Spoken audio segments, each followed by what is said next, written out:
Well, good evening, everybody. Thank you here to the summer edition of Bowtown Meeting. We hope to have this be a quick meeting and get you out quickly and back to your summer activities, but thank you very much for taking the time to be with us this evening. I'm Peter Imsey, your town moderator, and I'll be running the meeting tonight. And so the first thing I'd like to do is call the meeting to order, this special meeting, town meeting, and start with a pledge to the flag. We don't have the scouts here tonight, so I will do it. I pledge allegiance to the flag of the United States of America and to the republic for which it stands, one nation, under God, indivisible, with liberty and justice for all. No. And I am not going to sing, even though we usually have music. No, you are all very fortunate I'm not. Often at this time of the meeting, I spend a few moments introducing folks at the head table and assistants, and I've gotten dispensation from your Board of Selectmen to waive that, the introductions in the interest of keeping things moving forward. I do want to say a special thank you to Connor Parzik, who is way up in the booth up top in the meeting, who will be helping with our, I still call them our audio-visual needs. I guess that still works, but in this electronic era. Thank you so much, Connor. I appreciate that. I guess this is the point. I'm going to recognize Greg Cordier, who wants to do a little bit of a catch-up or backfill operation here on behalf of the Men's Club. He's asked for a couple minutes, and I will let him speak at this point. Thank you.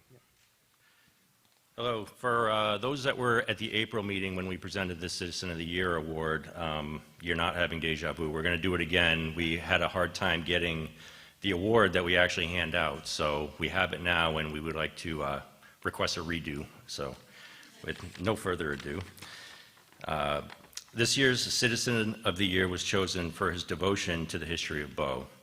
He's been an active member of the Bow Heritage Commission since 2016. He was instrumental in establishing the Baker Heritage Room at the Baker Free Library. He helped photograph and inventory the Henry Baker book collection and set up and arrange an exhibit of Bow's historic farm equipment and tools at the library. He helped in the Bow Bog Meeting House shutter renovation project, which saved the taxpayers thousands of dollars. And he led the effort to re-roof the historic Bow Center signage and is responsible for maintaining the Bow Heritage Commission website with its abundance of photos and historic information. It gives me great pleasure to invite Jim Dimmick up to accept the 2023 Citizen of the Year Award again.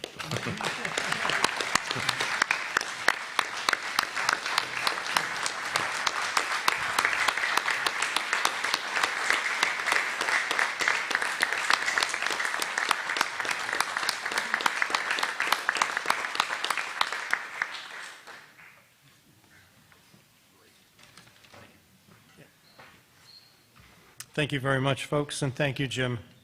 For the rules for tonight's meeting, we'll use the standard set of moderators' rules that Jim Hatem and I drafted a number of years ago and have been using. They were printed in the town report for our March town meeting, and we don't have copies here tonight, but I will do my best to follow them as we proceed. We'll be doing voting using the voter cards you all got when you checked in tonight. If we have any votes, I'm not anticipating any secret ballots, so you weren't given ballots when you checked in. If that happens to become an issue, we'll work that out at the time. The articles that we'll be dealing with tonight will be displayed, or are displayed on the screen right now for you.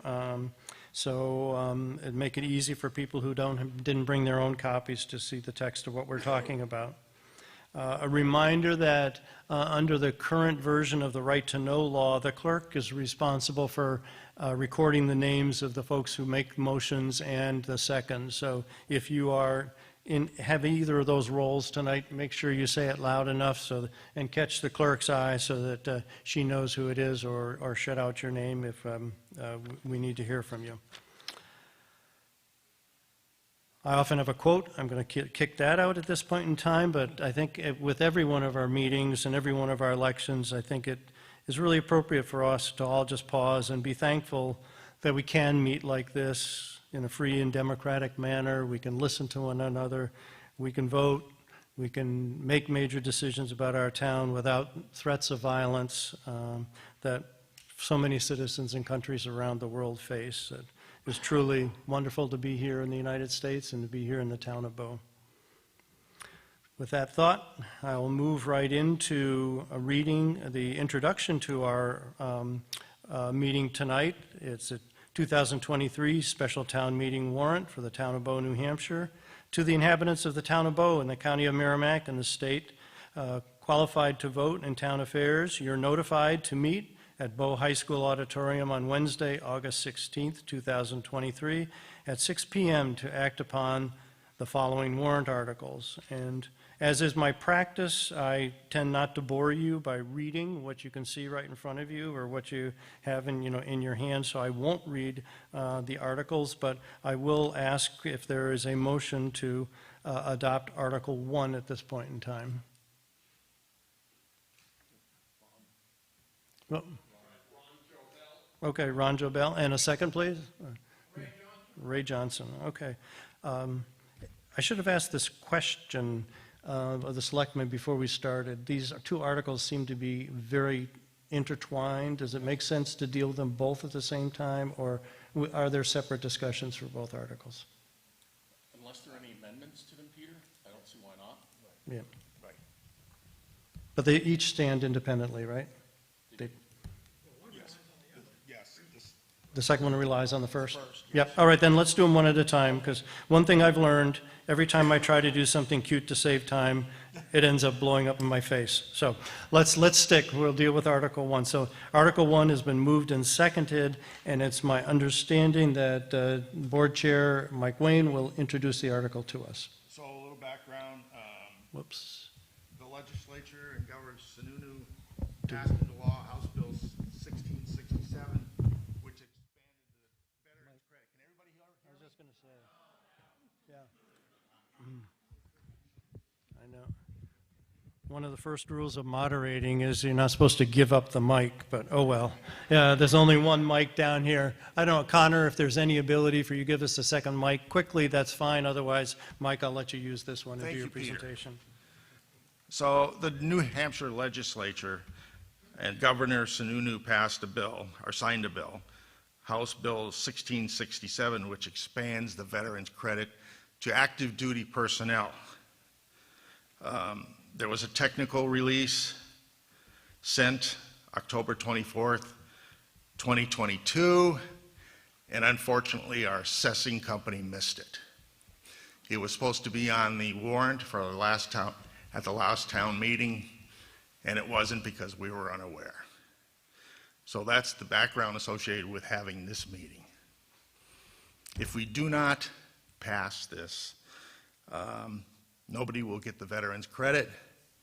My understanding is we're going to have to claw the first $250 credit back that was issued in the July 1st tax bill, and there will be no credit in the December tax bill. So that's the short of it. Are there any questions? Yes. Oh. My name is Harry Judd. You want to go back to the mic? Yeah. Yeah. It's right up there, Harry. Oh, yeah, could you use the mic at the middle of the auditorium? Great.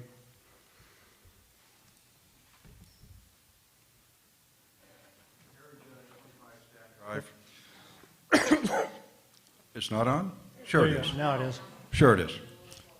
Okay, try this again. Harry Judd, 25 Stack Drive. I have a couple of questions. And let's start with that. Mike, as you said, if we don't pass it, the existing credit Doesn't exist. It doesn't exist. You mentioned that if we don't pass it, there would have to be a clawback for the credit given for the first half of the year.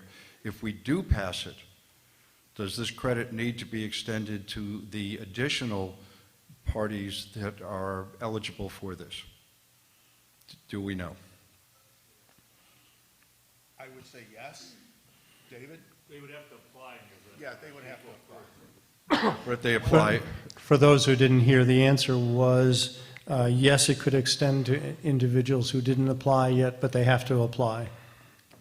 And I'm reading the technical information release from DRA dated October 24, 2022, and it states that readoption is required, that this is not optional, as Mike, as you said, it should have been on the March warrants, and it wasn't.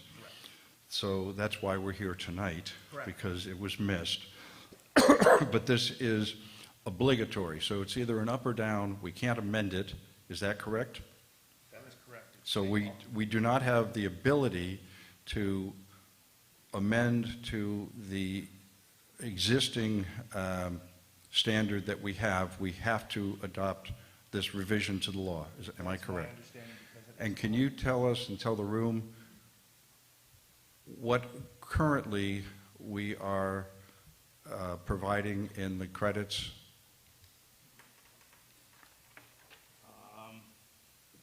The standard veterans tax credit of $500, which applies to 200.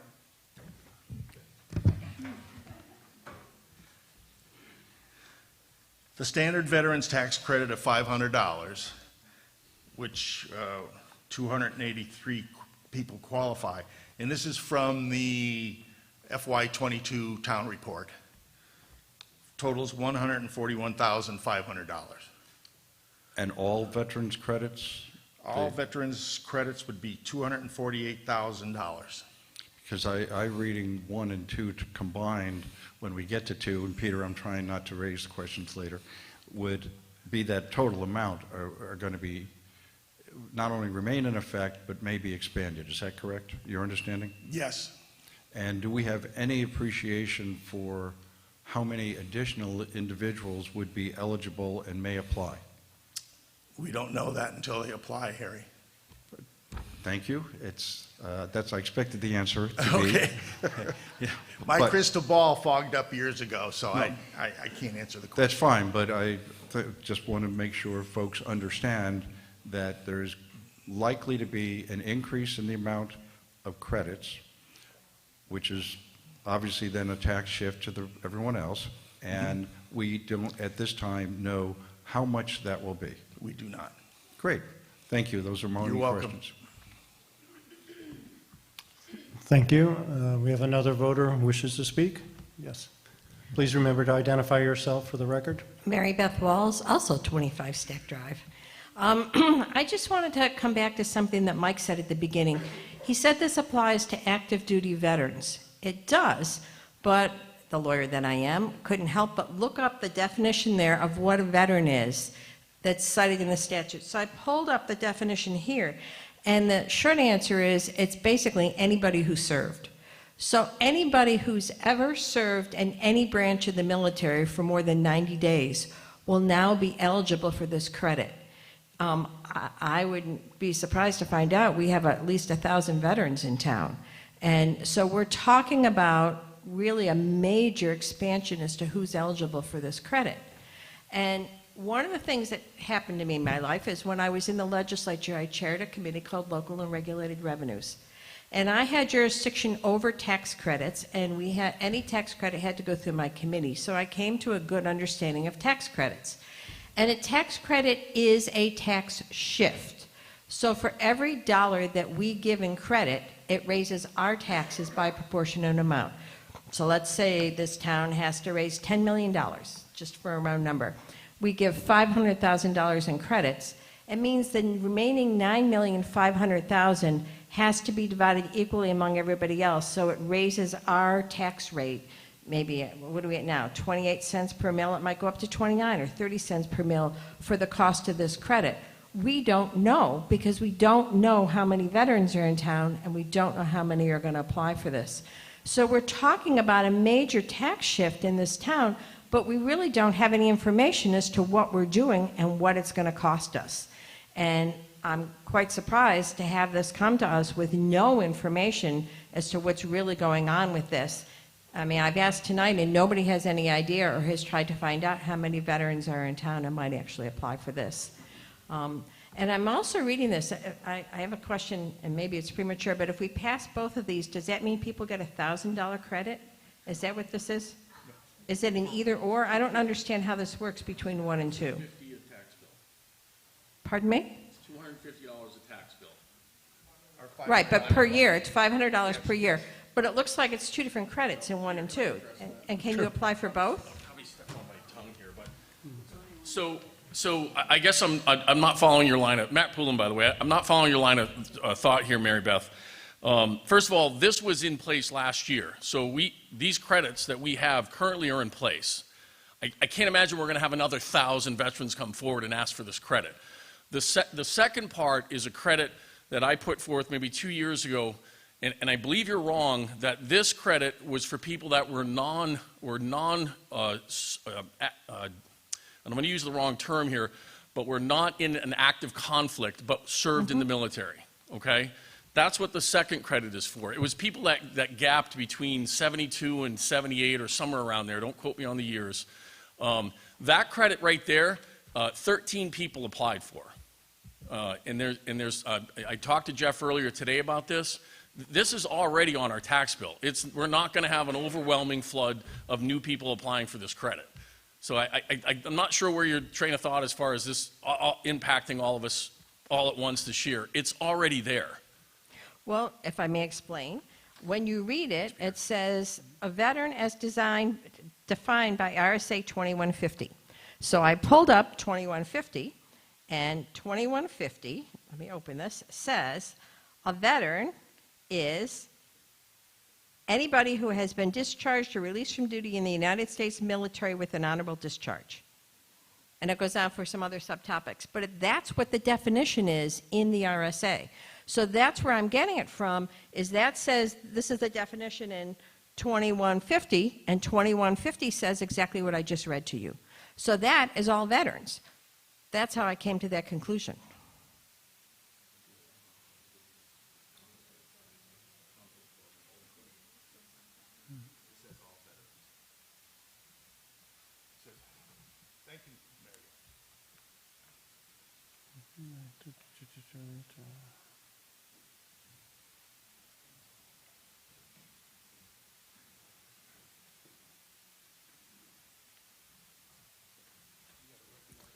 Yeah, I'm sorry. I'm just getting my own thoughts together here to help. Sure. We have another voter. I'd be happy to recognize you, sir. Warren Perry, 1 Crockett Drive. So just to be clear on the definition that's in 2150 of the RSA, that definition of a veteran did not change with this legislation. So the legislation that was referenced by Selectman Wayne only added active duty to that definition. So the 2150 definition that Ms. Walls was referencing only did not change at all. So it's exactly the same as it was in the existing law before this legislative change came. I don't know if I'm being clear.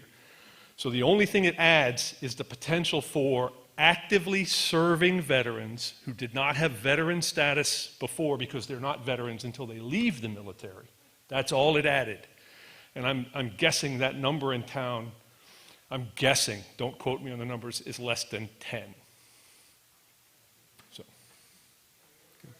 Okay. Thank you very much. Anyone else wish to speak? We're talking about Article 1 on the warrant as it appears on the screen and has been posted. Yes, sir, we have a voter back here. Thank you. I'm Tom O'Donovan from 20 South Bow Dunbarton Road. I've been in Bow for about 7 years. I am a vet. I'm a combat vet. I'm a service-disabled vet. I served in both Bosnia and Afghanistan over a 28-year Army career. It's a very interesting conversation. Mary Beth, I don't read it quite the same way. In fact, it says very clearly, who is a vet and then it lists all the other things that are required to be eligible for it. It is not all vets who are eligible. So I think it's pretty clear up there, but I think it was a very, very helpful discussion. I am concerned about the larger picture a little bit here. What do we do in Bow to recognize vets, which is a critical function of a successful society? We do hold a well-intentioned but perhaps diminishing Memorial Day. Do we provide any services for our vets? at the town level? Do we provide travel to the VA hospital? Do we provide check-in services for disabled vets who can't get to the stores and other things that they need to do? Do we check on vets that are in the hospital, Bow residents that are hospitalized at VA hospitals here in the state or across the line in Vermont? Do we have preferential hiring for vets in our town administration, our police department, and our fire department? As far I as I hate to know, interrupt you, sir, but what you're talking about has nothing to do with the tax credit that the warrant article we're talking about right now, so I'd ask you to limit your remarks to the warrant article itself. Pete, can I check with you on that? Because the purpose of this RSA is to recognize the service of vets by reducing their tax benefits. And so I want to spend a minute talking about how we recognize that service. Is that okay? I do not quibble with the spirit behind your intent, but if I'm wanting to keep the meeting on track, I think that's something to bring up with the Board of Selectmen and to take up with the town outside of this meeting, because we're not in any position to act on those issues at this point in time. I'm not asking for action on these items. I'm pointing out that Bow is extremely limited in the service they do to vets currently, and this is it, basically. So I'm offering up the other options that we currently don't use. Okay, thanks. Well, no, I acknowledge that's what you're doing, but that doesn't have anything to do with our warrant article tonight. Okay. And if the meeting wants to listen to you, they can override me, but I think in trying to keep the meeting going, I would say, these are all very valid concerns and ask you to raise them in the appropriate context, because I think they merit discussion. Okay, I will conclude this section then by saying that there are a lot of other things that other towns already do to recognize vets that Bow does not. And so the importance of this recognition, I think, is underscored. Okay, thanks, Pete. So I did a little background checking on this RSA, and like Mary Beth, I went back to RSA 7228-2. And in fact, it was established in 1871, apparently, potentially as a result of the Civil War, and maybe in recognition of that particularly bloody conflict. And it has been updated many times over the years. And it appears, in my initial research, that it was updated to $750 per vet at a town's discretion 6 years ago, perhaps even earlier than that. And it turns out that Bow, I just found out, designated this $500 amount in 1999. So we have not raised this $500 amount to the $750 amount that is eligible and established by the state legislature since 1999. Since then, we've had the events of 9/11 and all the actions of our military and first responders that were involved in that. We've had the longest war in United States history, in which myself and many other people in this room participated in, as well as the events in Iraq and other locations.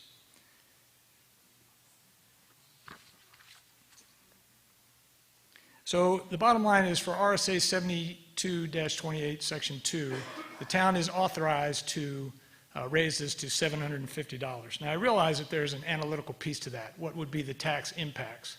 And we started to sketch out some of that today. I agree with Warren and others that we are not talking about a large number of people, and we're not talking about a large amount of money. And relative to the other possibilities that Bow does not exercise to recognize their vets that we talked about a little bit earlier on, I think that that's a pretty small amount to do so. So I ask that we amend this evening's article to read $750 as allowed by New Hampshire RSA 7228, Section 2. Thanks.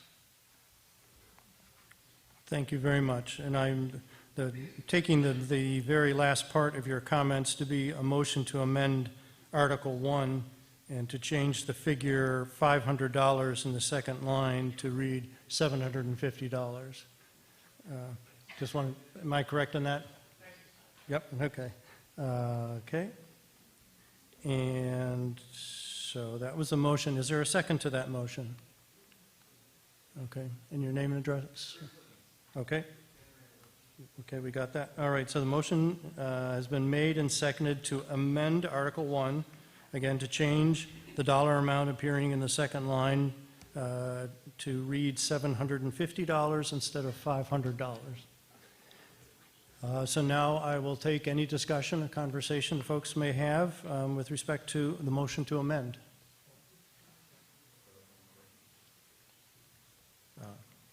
Use the mic. Yep.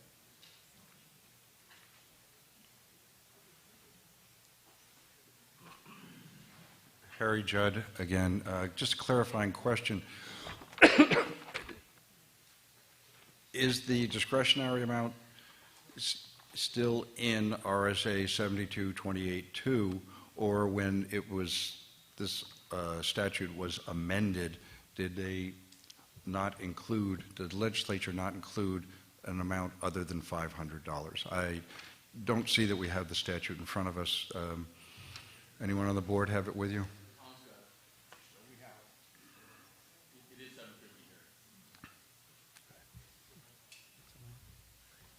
I can speak to the, as far as the DRA submitted model warrant articles.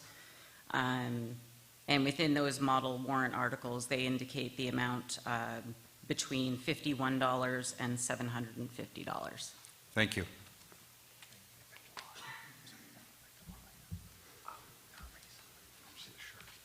All right, again, we're talking about the motion to amend. I'll recognize the gentleman. Good evening, everyone. My name is Eddie McKenna. I'm from 25 Logging Hill Road. I wanted to speak in favor of the vote as it stands in front of us now, and to respectfully suggest that it's going to have overwhelming support, and we'd be able to revisit the idea of raising the dollar amount in maybe the very near future. Thank you.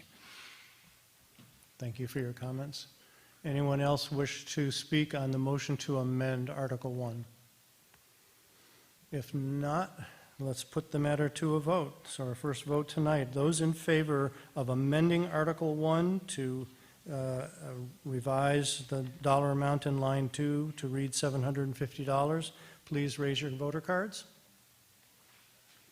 Okay, and put them down, please. And all those opposed to the motion to amend? Okay, the motion to amend passes by voter card vote. It was a clear majority of voters voted for it. So now we're back to discussion or possible vote on Article 1 as amended. So Article 1 is before us with the new amended figure of $750. Does anyone else wish to speak on the article? Okay, if not, let's put Article 1 to a vote. All those in favor, please raise your cards. Very good. Thank you very much. And put them down. All those opposed, please raise your cards. Okay, the yes votes have it. So Article 1 as amended passes. See, I didn't even bring my gavel tonight. I can't, make a noise. I feel so unofficial. But don't worry, it's just as legal even if you don't have a big hammer. Okay, Article 2 is our next article. It's a very similar article to that one, to the first one. It's contingent on the first one being passed, so we can address it. Do I have a motion to approve Article 1 as it appears? Yes, we have a motion, Harry Judd, and a second? Okay. Okay, we have a motion and second to adopt Article 2. And Selectman Mike, do you want to introduce that, or do you have nothing new to say over what you said already? I have nothing new to say. Okay. All right. So Selectman Wayne says he said it all, and so now we're certainly ready to discuss Article 2. Anyone wish to speak on Article 2?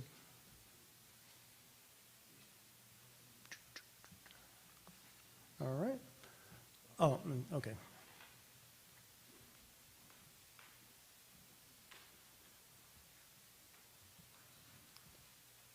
Ron Jobel, Golden View.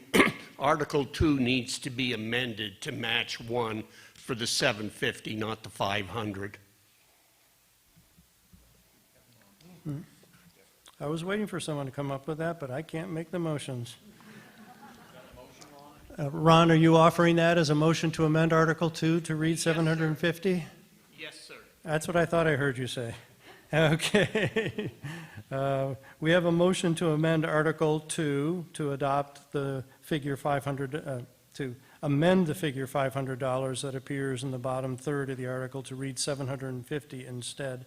Ron Jobel made the motion. Is there a second to that? Yes, we do have a second as well to amend. Andy and Harry both, so. Andy Foot, yep. So motion to amend Article 2. Anyone wish to speak on that? changing the dollar amount to match Article 1? I don't see anybody getting up, so we can put the matter to a vote. All those in favor of the amendment to Article 2, please raise your cards. Thank you very much. I'll put them down. All those opposed to the amendment, raise your cards. Thank you very much. The motion passes.